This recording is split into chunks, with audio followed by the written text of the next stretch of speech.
ओम शांति। 27 अगस्त 2026 के ईश्वरीय महावाक्य पहले सुनते हैं मुरली के मुख्य पॉइंट्स।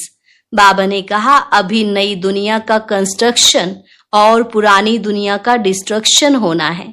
इस कंस्ट्रक्शन के लिए तुम बच्चों की मदद चाहिए, फिर तुमको ही वहां रहना है।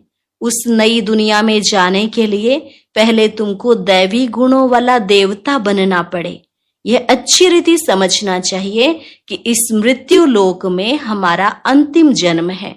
फिर बाबा ने कहा, रूहानी बच्चों को पढ़ाने वाले बाप सदा आत्म अभिमानी रहते हैं, तो तुम्हें भी आत्म अभिमानी हो सुनना चाहिए, कभी देह भान न आए। जैसे शिव बाबा बिंदी है, ऐसे अपने को आत्मा बिंदी समझ बाप को याद करना है। लेकिन कईयों को बिंदी छोटी लगती है, याद नहीं कर सकते, तो फिर घर को याद करो। लास्ट में बाबा ने कहा, अभी तुम्हारा मुंह स्वर्ग की तरफ है, इसलिए इस पुरानी दुनिया को भूल जाओ, इससे बेहद का वैराग्य हो। अब ऐसा पुरुषार्थ करो जो ऊंच पद पाओ, परंतु पहले ड्रामा को अच्छी रीति समझना है। और अब सुनते हैं महावाक्यों को विस्तार से। मुरली का सार। मीठे बच्चे, अब इस बेहद की पुरानी दुनिया का विनाश होना है, नई दुनिया स्थापन हो रही है। इसलिए नई दुनिया में चलने के लिए पवित्र बनो। प्रश्न, परमात्मा के बारे में तुम बच्चे कौन सी वंडरफुल बात जानते हो जो मनुष्यों की समझ से बाहर है? उत्तर, तुम कहते हो जैसे आत्मा ज्योति बिंदु है, वैसे परमात्मा भी अति सूक्ष्म ज्योति बिंदु है। यह वंडरफुल बातें मनुष्यों की समझ से बाहर है। कई बच्चे भी इसमें मूंझ जाते हैं। बाबा कहते, बच्चे मूंझो मत। अगर छोटे रूप में याद नहीं रहती तो बड़े रूप में याद करो। याद जरूर करना है। गीत, रात के राही थक मत जाना, सुबह की मंजिल दूर नहीं। ओम शांति। रूहानी बच्चों को रूहानी बाप बैठ समझाते हैं, इसलिए बच्चों को आत्म अभिमानी हो बैठना है। ऐसा और कोई जगह समझाया नहीं जाता। कोई भी साधु संत ऐसे नहीं समझाते कि आत्म अभिमानी हो बैठो। यह एक बाप ही समझाते हैं, और किसको कहने आएगा नहीं। यह युक्ति कोई बता नहीं सकेंगे। तुम बच्चे भी समझते हो, हम आत्मा हैं। आत्मा ही एक शरीर छोड़ दूसरा लेती है। कब बैरिस्टर कब डॉक्टर बनती है। आत्मा ही अभी पतित बनी है और फिर पावन बनेगी। आत्मा में ज्ञान धारण होता है। बाप निराकार ज्ञान का सागर है, तो जरूर आकर ज्ञान सुनाएंगे ना। पतित पावन है तो जरूर आकर पावन बनाएंगे। वह है सुप्रीम परम पिता परमात्मा। मैं तुम्हारा बाप सुप्रीम हूँ, नॉलेजफुल हूँ। मुझे अपना शरीर नहीं है। यह सब नॉलेज तुम्हारी आत्मा धारण करती है, तो तुमको आत्म अभिमानी बनना है। देह अभिमान नहीं रखना। और कोई ऐसी जगह नहीं जहां सुनने और सुनाने वाले दोनों देही अभिमानी हो। बाप तो है ही निराकार। वह आकर तुमको राजयोग सिखलाते हैं। बाकी सब मनुष्य हैं ही देह अभिमानी। भल इन लक्ष्मी नारायण के लिए कहेंगे यह आत्म अभिमानी थे, फिर भी देह अभिमान तो रहता है ना। यह ज्ञान परमपिता परमात्मा ही आकर देते हैं। आत्मा को धारण करना होता है। आत्मा को ही पतित से पावन होने की युक्ति बताते हैं। अभी सारी दुनिया का डाउनफॉल है, फिर राइज करने आते हैं। यह तुम बच्चे जानते हो। डाउनफॉल माना डिस्ट्रक्शन, राइज माना कंस्ट्रक्शन। स्थापना और विनाश। स्थापना किसकी? नई दुनिया की, स्वर्ग की स्थापना। और फिर पुरानी दुनिया हेल, नर्क का विनाश। डिस्ट्रक्शन और कंस्ट्रक्शन। कलयुग है पुरानी दुनिया, इसका विनाश जरूर चाहिए। विनाश की निशानी यह महाभारी महाभारत लड़ाई है। महाभारत का वृत्तांत महाभारत शास्त्र में दिखाते हैं। बाप ब्रह्मा द्वारा स्थापना करते हैं, सो तो जरूर नई दुनिया की करेंगे ना। यह है बेहद का विनाश और बेहद की स्थापना। बाप ही नया मकान बनाएंगे बच्चों के लिए, फिर पुराना जरूर खलास कराएंगे। तुम समझते हो बाबा अब नई दुनिया स्थापन कर रहे हैं। तमो प्रधान से फिर सतो प्रधान बनाने के लिए हमको तैयार कर रहे हैं। विनाश के लिए महाभारत की लड़ाई मशहूर है। कहते हैं यह वही समय है, वही स्टार्स आकर आपस में मिले हैं जो महाभारत के समय थे। इस सीढ़ी में भी लिखा गया है भारत के उत्थान और पतन की अद्भुत कहानी। इस लाइन में कल्प कल्प अक्षर भी आना चाहिए। शुरू से अंत तक मनुष्य 84 जन्म लेते हैं, यह भी तुम्हारी बुद्धि में है। मनुष्य की बुद्धि को तो एकदम गोडरेज का ताला लगा हुआ है। इन बातों को मनुष्य को जानना है। आत्माएं यहाँ शरीर धारण करती हैं पार्ट बजाने, तो ड्रामा के आदि मध्य अंत के क्रिएटर, डायरेक्टर, मुख्य एक्टर्स आदि को जानना चाहिए ना। अभी तुमको ड्रामा के आदि मध्य अंत, हु इज हु, सारे ड्रामा का पता पड़ गया है, शुरू से लेकर अंत तक। बाप द्वारा यह नॉलेज सारी मिल रही है।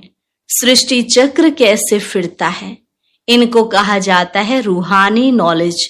जिस्मानी ज्ञान को फिलॉसफी कहा जाता है। स्पिरिचुअल नॉलेज, रूहानी नॉलेज को ज्ञान कहा जाता है।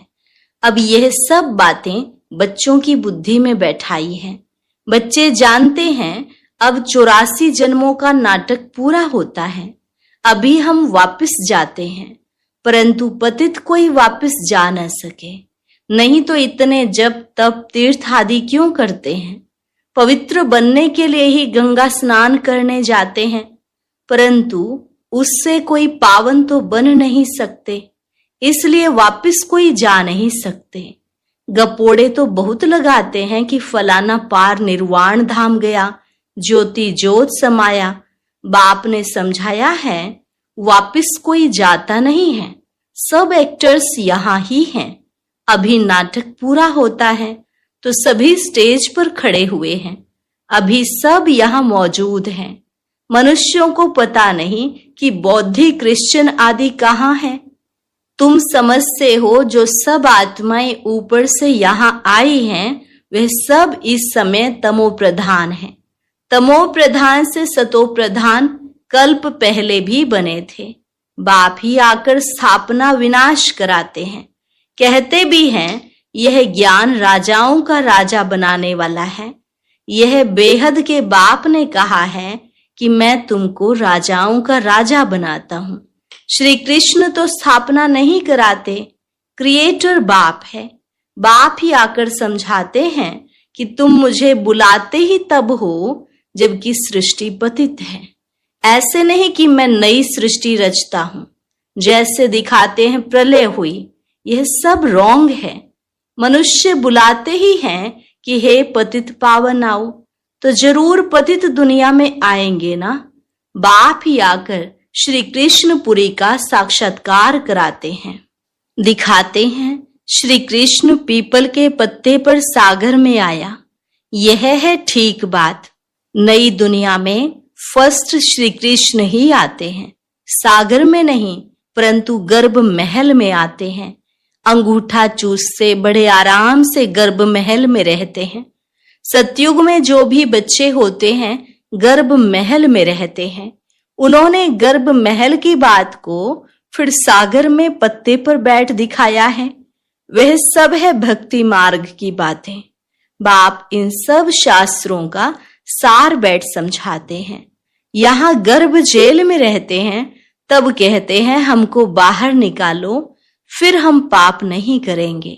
परंतु रावण की दुनिया में पाप तो होते ही हैं, फिर भी पाप करने लग पड़ते हैं। तुम आधा कल्प जेल बर्ड्स बन जाते हो, चोर लोगों को जेल बर्ड्स कहते हैं। बाहर निकलते रहते फिर भी चोरी करते रहते हैं और जेल में जाना पड़ता है, इसलिए जेल बर्ड्स कहते हैं। बाप ने समझाया है यह रावण राज्य है, वहां तो यह बातें होती ही नहीं। वह है ही राम राज्य। वहां न गर्भ जेल है और न वह जेल होता है। यहाँ तो कितने मनुष्य जेल में पड़े रहते हैं। गर्भ जेल है तो वह भी जेल है, डबल जेल है। कलयुग का अंत है ना। बाप समझाते हैं तुम बच्चे अभी कंस्ट्रक्शन कर रहे हो। राइज और फॉल हर कल्प होता ही रहता है। राइज और फॉल दुनिया का होता है, उसमें मुख्य पार्ट है भारत का। गाते भी रहते हैं आत्मा परमात्मा अलग रहे बहुकाल, तो उसका भी हिसाब चाहिए ना। कौन सी आत्माएं बहुत काल से अलग रही हैं? पहले पहले देवी देवता धर्म की आत्माएं आती हैं पार्ट बजाने। अभी वह देवता है नहीं जो राज्य करके जाते हैं। उन्हों के चित्र निशानियां रहती हैं। राजाई तो खत्म हो गई, हेवन खलास हो जाता है तो फिर हेल होता है, फिर हेल खत्म हो तो हेवन बनता है। तो नई दुनिया का कंस्ट्रक्शन होता है और हेल का डिस्ट्रक्शन होता है। कंस्ट्रक्शन के लिए बच्चे चाहिए ना, रहने वाले भी तुम हो। पहले तो तुमको दैवी गुणों वाला देवता बनना पड़े। यह भी गायन है, मनुष्य से देवता किए करत न लागी वार। मूत पलीती मनुष्य है ना। भगवान आज गृहस्थ व्यवहार में रहते कमल फूल समान बनना है। यह इस मृत्यु लोक का है ही अंतिम जन्म, इसमें पवित्र बनना है। यह अच्छी रीति समझाना चाहिए। हम यह मृत्यु लोक का अंतिम जन्म पवित्र रहते हैं। बाप कहते हैं इन विकारों पर जीत पाने से तुम विश्व का मालिक बनेंगे। बच्चे भी सुनकर फिर औरों को समझाते हैं कि इस पुरानी दुनिया का विनाश सामने खड़ा है। यह वही महाभारत की लड़ाई है। काम महाशत्रु है, इसलिए प्रतिज्ञा करो। अभी तुम समझते हो हम पवित्र बनते हैं। इस पुरानी दुनिया का विनाश जरूर होना है, उनके पहले पवित्र जरूर बनना है। विनाश होता है फिर तो बात मत पूछो, हाहाकार हो जाता है। बड़ा कड़ा मौत है, तुम देख भी नहीं सकेंगे। कोई का ऑपरेशन होता है तो कमजोर लोग ठहरते नहीं, गिर पड़ते हैं। इसलिए डॉक्टर लोग फैमिलीज को तो अलाउ नहीं करते। यह तो कितना भारी ऑपरेशन होगा, एक दो को मारते रहेंगे। यह है डर्टी दुनिया, कांटों का जंगल। सतयुग को कहा जाता है गार्डन ऑफ फ्लावर्स, फूलों का बगीचा। देवताएं चैतन्य फूल है ना। मनुष्य तो समझते हैं बहिष्ठ में कोई फूलों का बगीचा होता है, जो सुनते हैं सो कह देते हैं। गार्डन ऑफ अल्लाह कहते हैं ना। फिर ध्यान में भी गार्डन देखेंगे। अल्लाह ने हाथ में फूल दिया, बुद्धि में ही खुदाई बगीचा है। भक्ति मार्ग में साक्षात्कार करने के लिए भक्ति करते हैं। साक्षात्कार हुआ तो कहेंगे सर्वव्यापी है ना। जो पास्ट हुआ सो फिर होगा। बच्चे जिस पोशाक में जैसे आए हैं ऐसी पोशाक में फिर कल्प बाद आएंगे। ड्रामा को कोई अच्छी रीति समझते हैं। बाबा के पास कोई आते हैं तो बाबा पूछते हैं आगे कब आए हो? कहते हैं हाँ बाबा, आपसे कल्प आगे भी मिले थे, आपसे वर्षा लेने आए थे। बाप पूछते हैं क्या मर्तबा पाया था? बाबा मम्मा कहते हैं तो जरूर उन्हों के घराने में आएंगे। बाबा कहते हैं ऐसा पुरुषार्थ करो जो ऊंच पद पाओ। यह सब बातें तुम्हारी बुद्धि में है। बरोबर लड़ाई भी है, नरक विनाश तो होना ही है। तुम्हारे पास चित्र बड़े फर्स्ट क्लास हैं। यह श्री कृष्ण के 2 गोले वाला चित्र भी छपाना चाहिए। इसमें बड़ा क्लियर है, स्वर्ग के द्वार खुलते हैं तो नरक तरफ लात है। तुम्हारा भी मुंह है स्वर्ग तरफ। यह तो बिल्कुल एक्यूरेट बात है। जानते हो अभी हमको घर जाना है, तो घर को ही याद करना पड़े, पुरानी दुनिया को भूलना पड़े, इसको कहा जाता है बेहद का वैराग्य। पुरानी दुनिया को छोड़ हम बाबा के पास जाते हैं, याद की यात्रा से ही जाएंगे। मुख्य है ही याद की बात। याद तो सब करते हैं ना। अभी बाप यथार्थ बात आकर समझाते हैं कि मुझे याद करो। यह है अव्यभिचारी याद, सो भी अर्थ सहित। तुम जानते हो शिव बाबा भी बिंदी है। अपने को भी आत्मा बिंदी समझे, बाप को भी बिंदी समझे। नई बात देख भूल जाते हैं। अपने को आत्मा समझ, फिर बाप को और अपने घर को याद करना है। अच्छा, बिंदी छोटी लगती है, घर तो बड़ा है ना। घर को याद करो, बाबा भी वहां रहते हैं। हम तुम वहां जाएंगे जहां बाबा रहते हैं। बिंदी याद नहीं पड़ती है, अच्छा घर तो याद पड़ता है ना। वह है शांति धाम और वह है सुख धाम, यह है दुख धाम। अभी तुम नंबरवार पुरुषार्थ अनुसार पढ़ रहे हो, फिर सुख धाम में आ जाएंगे। बाप के बच्चे हैं तो जरूर स्वर्ग की बादशाही चाहिए। कल्प पहले भी शिव बाबा आया था, स्वर्ग की बादशाही दी थी, तुम भूल गए हो। बाप कहते हैं अभी फिर आया हूं तुमको देने। कितने बार तुमने राजाई ली और गंवाई है, अनगिनत बार वर्षा लिया है, फिर भी ऐसे बाप को भूल क्यों जाते हो। माया के तूफान से बहुत लड़ाई होती है, इसलिए नाटक भी दिखाते हैं। माया उस तरफ खींचती है, प्रभु इस तरफ खींचते हैं। ज्ञान में विघ्न नहीं पड़ते, याद में विघ्न पड़ते हैं। इसमें ही मेहनत है। अब बाप कहते हैं महारथी बनो। इस पुरानी दुनिया को तो आग लगनी है। इस यज्ञ में सारी पुरानी दुनिया स्वाहा होनी है, तो महावीर भी बनना है। तुम बच्चों को अखंड अटल अडोल राज्य पाना है। तुम्हारा बुद्धि योग बाप के साथ ऐसा रहे जो भले कितना भी तूफान आए, माया कुछ कर ना सके। यह है तुम्हारी पिछाड़ी की अवस्था, जब ट्रांसफर होना होता है। जैसे स्कूल में इम्तिहान पिछाड़ी को होते हैं, तुम्हारी माला भी पिछाड़ी में बनेंगी। तुमको बहुत साक्षात्कार होगा, फलाने यह बनेंगे, फलाना यह बनेगा, ये दासी बनेगी, ये सब बताएंगे। उस समय तो कुछ भी कर नहीं सकेंगे, फिर पछताना पड़ेगा। यह हमने क्या किया, श्रीमत पर क्यों नहीं चला, परंतु अंत समय में कुछ हो नहीं सकेगा। ऐसे बहुत पछताते हैं। मनुष्य किसका खून कर फिर बाद में पछताते हैं, परंतु खून तो हो गया, फिर क्या कर सकेंगे। इसलिए बाप कहते हैं गफलत मत करो, अपना पुरुषार्थ करते रहो। अच्छा, मीठे मीठे सिकिलधे बच्चों प्रति माता पिता बाप दादा का याद प्यार और गुड मॉर्निंग। रूहानी बाप की रूहानी बच्चों को नमस्ते। रूहानी बच्चों की रूहानी बाप दादा को नमस्ते नमस्ते, गुड मॉर्निंग। शुक्रिया बाबा, शुक्रिया। धारणा के लिए मुख्य सार। पहली पॉइंट, 84 जन्मों का नाटक अभी पूरा होता है, वापस घर चलना है, इसलिए आत्म अभिमानी रहे, पावन बनना है, देह अभिमान मिटाना है। दूसरी पॉइंट, अर्थ सहित अपने को आत्मा बिंदु समझ, बिंदु बाप की अव्यभिचारी याद में रहना है। महावीर बन अपनी अवस्था अडोल अचल बनानी है। वरदान, व्यर्थ की लीकेज को समाप्त कर समर्थ बनने वाले कम खर्च बाला नशीन भव।